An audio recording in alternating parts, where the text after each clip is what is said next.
Hello friends, तर मी आज बनवते माझ्या मुलाची फेवरेट डिश करंजी।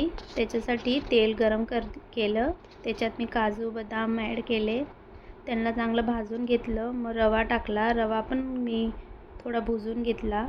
असं कलर आल्यावर मग त्याच्यात मी इलायची ॲड केली, इलायची पण भुजून घेतली। मग इलायची झाल्यावर मी खोबरं किसून खोबरं पण टाकलं।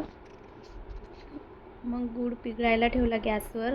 ते गूळ पण मी पिघळून झाल्यावर मग मी ते सगळं मिक्स केलं। मिक्स झाल्यावर त्याचा कलर काय असा आला आहे। मग मी बनवायला घेतलं, त्याच्यासाठी मैद्याचं पीठ मळून चपाती बनवली, त्याच्यात मी असा आकार काढला। तुम्ही पण बनवा, खूप छान आहे।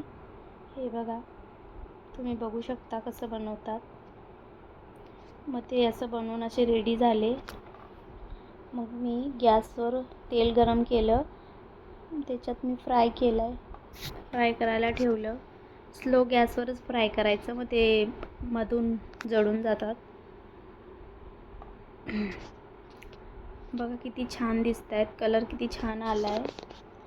अशी झाली माझी करंजी तयार। तुम्ही पण नक्की ट्राय करा। आवडलं असेल तर माझ्या व्हिडिओला लाईक आणि शेअर करा। कमेंटमध्ये नक्की सांगा। Bye bye.